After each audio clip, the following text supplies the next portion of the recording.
Hello, we are discussing about GATE 1996 ECE paper, and this question is related to analog circuits. Look at the diagram. A Darlington stage is shown in the figure.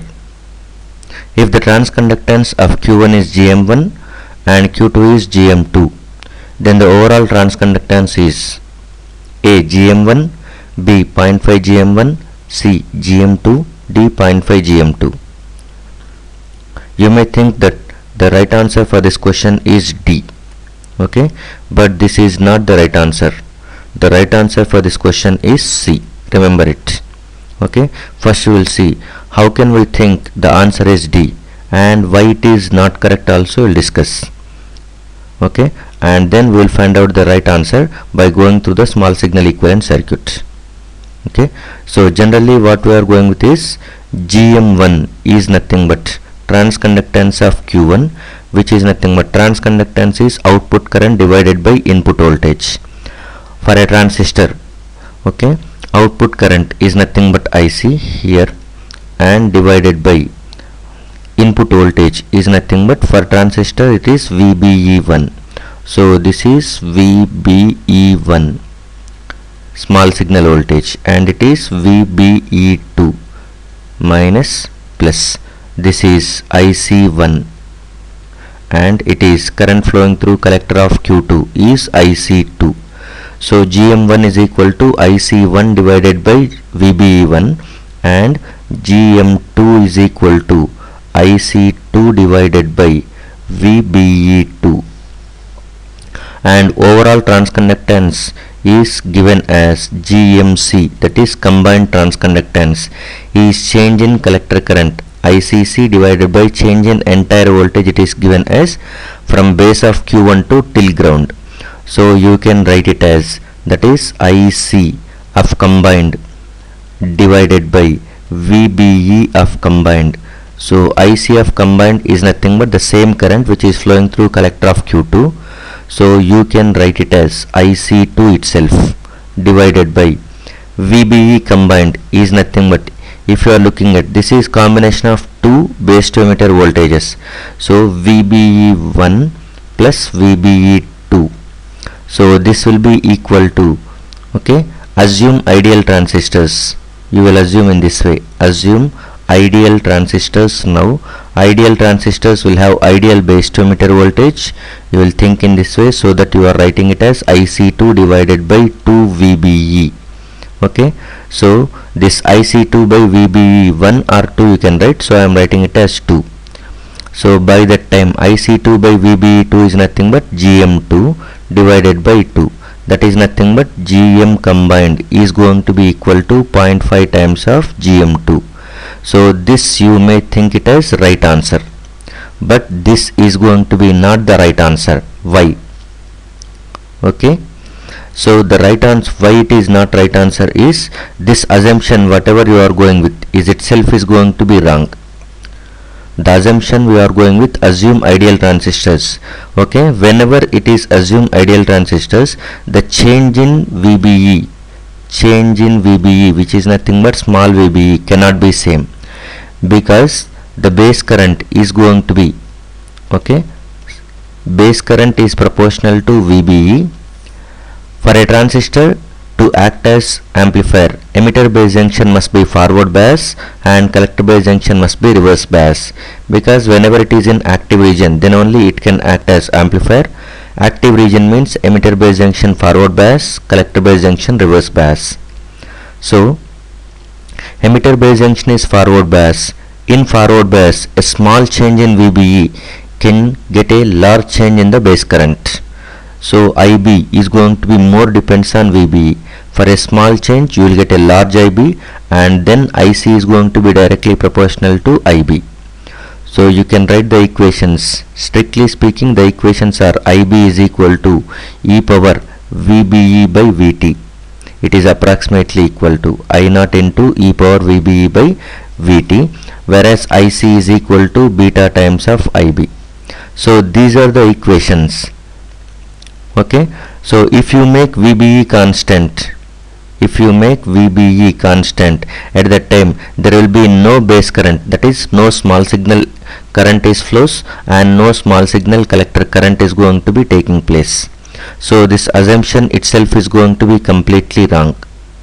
Okay, VBE if you assume 0, at that time no AC signal is allowed, no AC signal can be applied, that is the meaning, because small VBE cannot be 0. Small VBE is nothing but variation in VBE, that is the actual input signal you are applying. Okay, so no AC signal can be passed or can be allowed. So always small VBE should not be 0 or should not be same.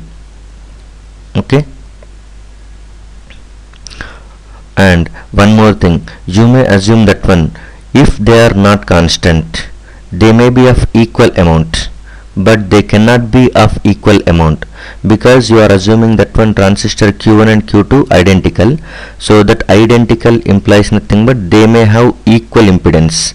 Let us assume they will be having equal input impedance of Q1 and Q2. By that time current flowing through Q1, okay, is nothing but simply IE1 for example, or IB1. IB1 is the current flowing through this input impedance. Okay, whereas here the current flowing through this one is IB2. IB2 is nothing but IE1. So for the same resistance you are going with different currents, so different voltage drops are going to be taking place. VBE cannot be equal to VBE1, so VBE2 cannot be equal to VBE1. These are the two things. You cannot make ideal transistors and that ideality for VBE, because it is a small signal, you cannot go for that assumption.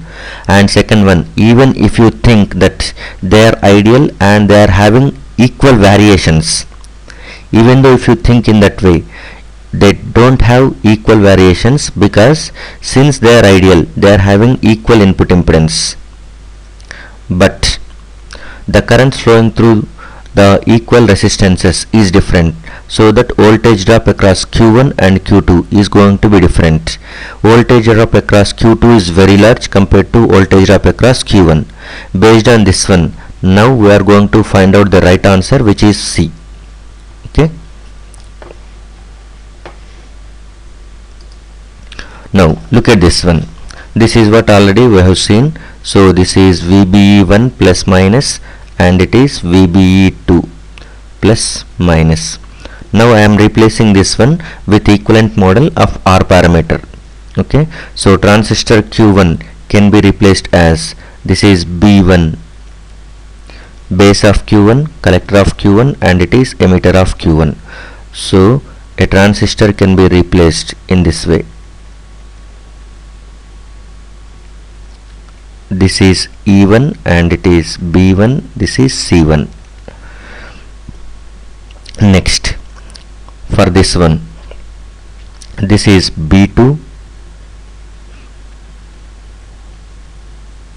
Now this is a small signal model or parameter equivalent for the Q2. So for Q2 you can think it as, this is C2 and it is B2, this is what, E2. So E2 and it is B2, C2, and E2 is going to be connected to ground, and E1 and B2 are going to be connected.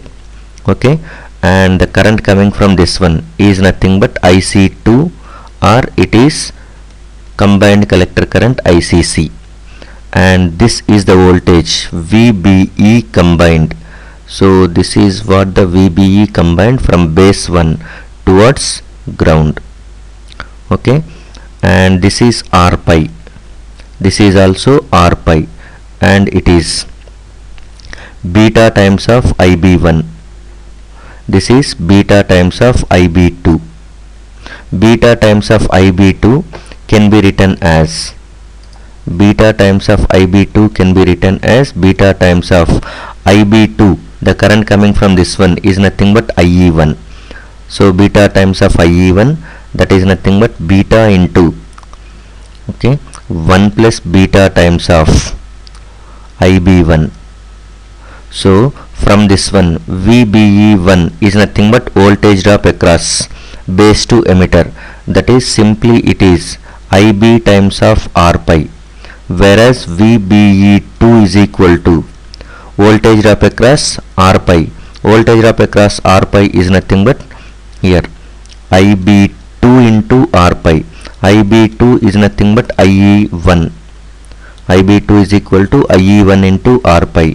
IE1 is nothing but 1 plus beta times of IB1 into R pi. So if you assume VBE2 is equal to 1 plus beta times of VBE1, so this is the difference. There will be definitely a change in the both of emitter base voltages. VBE2 is equal to I am writing the conclusion. VBE2 is equal to 1 plus beta times of VBE1. So from this one, okay, transconductance, if you are writing GM, total transconductance, okay, is equal to IC combined by VBE combined, which is IC2 itself. The total collector current is same as collector current flowing through second transistor, and VBE1 plus VBE2. So you can be approximated as IC2 divided by VBE2 is 1 plus beta times larger compared to VBE1. So you can neglect VBE1. So I am writing it as VBE2, which is approximately equal to GM2 only. So transconductance of common collector or okay Darlington pair is going to be equal to transconductance of second transistor itself. So the right option for this question is C. Thank you.